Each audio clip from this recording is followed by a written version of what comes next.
Everyone, আজকে আমরা শুরু করছি নেক্সট.js দিয়ে টুইটার ক্লোন ওয়েবসাইট বানানোর সিরিজ। আমিও নতুন নতুন শিখছি, সো আমি যা যা জানি সব আপনাদের জানানোর চেষ্টা করব।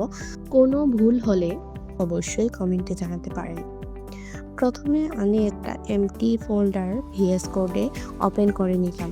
ফোল্ডারের নামে অবশ্যই সব স্মল লেটার ইউজ করতে হবে, না হলে নেক্সট.js অ্যাপ ক্রিয়েট করতে দিবে না।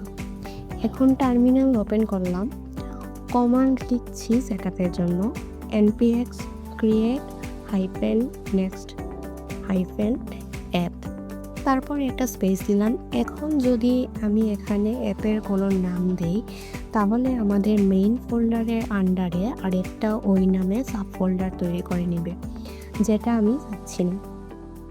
একটা ডট দিয়ে দিব শুধু, দেন একটা এন্টার ক্লিক করব। ওকে, আমরা টাইপস্ক্রিপ্ট ইউজ করব না, জাভাস্ক্রিপ্ট ইউজ করব, তাই নো দিলাম। ESLint ইউজ করব, ইয়েস। ESLint মূলত কোডের এরর বা বাগ চেক করে, মেক শিওর করে কোড কনসিস্টেন্ট আছে কিনা। আমরা নর্মাল CSS ইউজ করব, তাই টেইলউইন্ড CSS নো দিলাম। সব কোড সোর্স ডিরেক্টরির মধ্যে চাই, ইয়েস। App router, yes. আর Turbopack, yes. Okay, so Turbopack আমাদের কোডে কোনো চেঞ্জ করলে সেটা ইনস্ট্যান্টলি অ্যাপে শো করবে।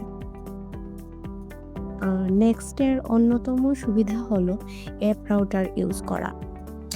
এখন আমি ইচ্ছা মতো ফোল্ডার আর ফাইল স্ট্রাকচার করে আমার মন মতো কম্পোনেন্টগুলোর রাউটার ক্রিয়েট করতে পারবো। এটা সম্পর্কে ডিটেলস আমি অন্য কোনো ভিডিওতে শেয়ার করব।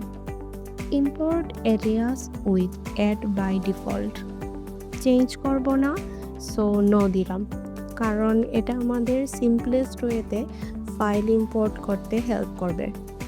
পরবর্তীতে এক্সাম্পল দিলে আরও ভালো বোঝা যাবে। সব ইনস্টল করার পর আমরা অ্যাপ রান করার জন্য কমান্ড লিখলাম npm run dev। Local host 3000-এ গেলে এরকম একটা পেজ দেখতে পারবো।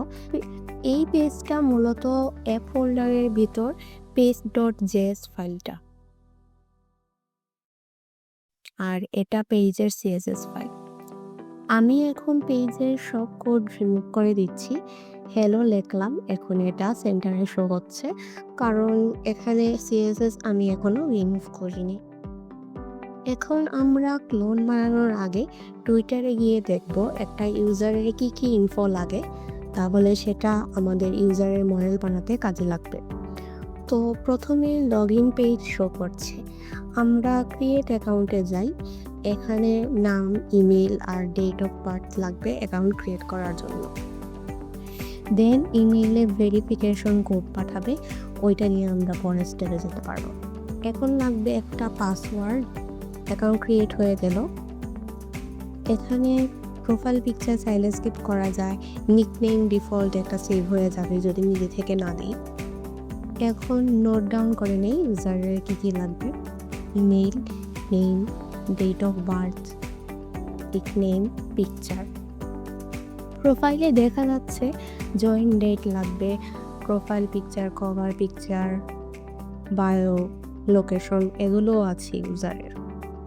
এখন আমরা নোট ডাউন করে নিব name, email, date of birth, join date, এগুলো রিকোয়ার্ড। ফলোয়িং ফলোয়ার্সও আছে, যেগুলো বাই ডিফল্ট 0 হবে। আরও আছে ব্লগস, লাইকস, কমেন্টস, যেগুলো নিয়ে আপাতত আমি কাজ করব না, এগুলো আলাদা করে রেখে দিলাম। কাজের সুবিধার জন্য আমি এটা আমার প্রজেক্টের মধ্যেই রেখে দিচ্ছি। ওকে, তো এখন আমরা মডেল তৈরি করার জন্য রেডি। আমরা সোর্স ফোল্ডারে মডেলস ফোল্ডার খুলে রেখেছি, যেখানে আমরা পরবর্তীতে আরও LTT-র জন্য মডেল বানাবো।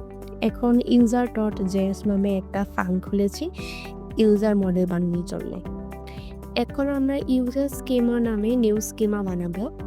স্কিমা মূলত বোঝাচ্ছে এই ইউজার মডেলের স্ট্রাকচারস আর রুলস কী কী হবে সেটাই ডিফাইন করবে।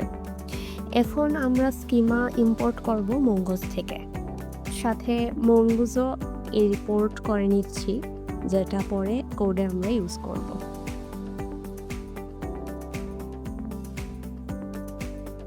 নেম ইমেল স্ট্রিং টাইপের হবে, আর এগুলো অবশ্যই লাগবে, তাই রিকোয়ার্ড ট্রু লিখলাম। ইউজার যাতে একই ইমেল দিয়ে একাধিক অ্যাকাউন্ট ক্রিয়েট করতে না পারে, অবশ্যই ইমেল ইউনিক হতে হবে, সো ইউনিক ট্রু। আমি একটা জিনিস মিস করেছি, পাসওয়ার্ড তো অবশ্যই লাগবে, সেটাও নামের মতো স্ট্রিং টাইপ আর রিকোয়ার্ড হবে। আর একটা মিনিমাম লেন্থ দিয়ে দিই, 6 length. Date of birth type date আর রিকোয়ার্ড ট্রু। জয়েন ডেটও সেম, এখানে ডিফল্ট ভ্যালু দিয়ে রাখি date.now, মানে যখন অ্যাকাউন্ট ক্রিয়েট হবে তখনকার ডেটই ডিফল্ট ভ্যালু হিসেবে সেভ হয়ে যাবে। Nickname type string, same for profile pic, cover pic, bio and location. এখানে ইউনিক ইম্পোর্ট হয়ে আছে নেক্সটের ইউটিলস থেকে, যেটা আমাদের দরকার নেই, ইউজ করে দিচ্ছি। আমরা এখন ইউজার ভেরিয়েবল বানাবো। এর জন্য আমরা চেক করব mongoose.model সাবজেক্টে ইউজার মডেল অলরেডি এক্সিস্ট করে কিনা। যদি করে থাকে তবে আমরা সেটা ইউজ করব, নতুন করে আবার তৈরি করা দরকার নেই। আর যদি এক্সিস্ট না করে তাহলে আমরা আমাদের যে ইউজার স্কিমাটা তৈরি করলাম সেটা দিয়ে নতুন করে ইউজার মডেল ক্রিয়েট করে নিব।